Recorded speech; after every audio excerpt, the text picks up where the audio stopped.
Why, hello, YouTube! Greetings from the Lazy Eyebrow Reviewer. I've shown you Generations Thundercracker. Now get ready for a repaint. It's Universe Starscream! Universe Starscream was one of the first molds to come out, the first of which being Classic Starscream. Dang, he was ugly!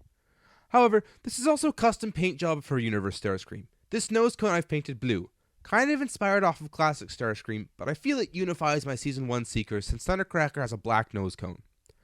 Also added is a Repro Labels Decepticon nose cone logo, inspired from the Henke mold. I've also added one to Thundercracker. The tail fins are an accurate paint scheme. Again, unlike Classics. And I do find I like this. Unfortunately, Hasbro forgot to add a silver stripe to this side of the jet. Oops. One thing I found interesting is that the insignias are upside down, but you can decide which one is which. But I do prefer this striping pattern over Classics, because again, this keeps these guys unified and makes them stand out as a team. This is where I really got to give it to Hasbro and Takara though. About 4 years ago, I originally bought Thundercracker, and that's all I wanted.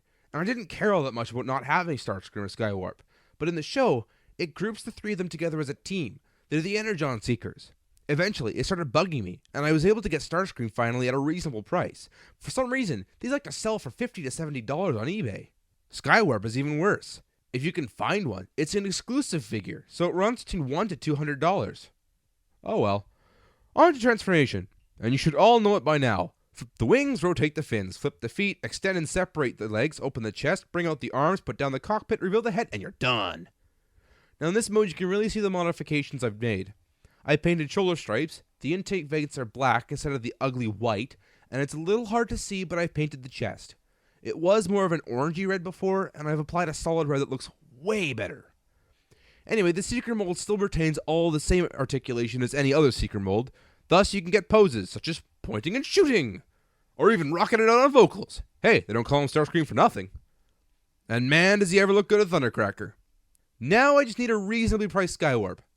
Anyway, this has been the Lazy Eyebrow Reviewer.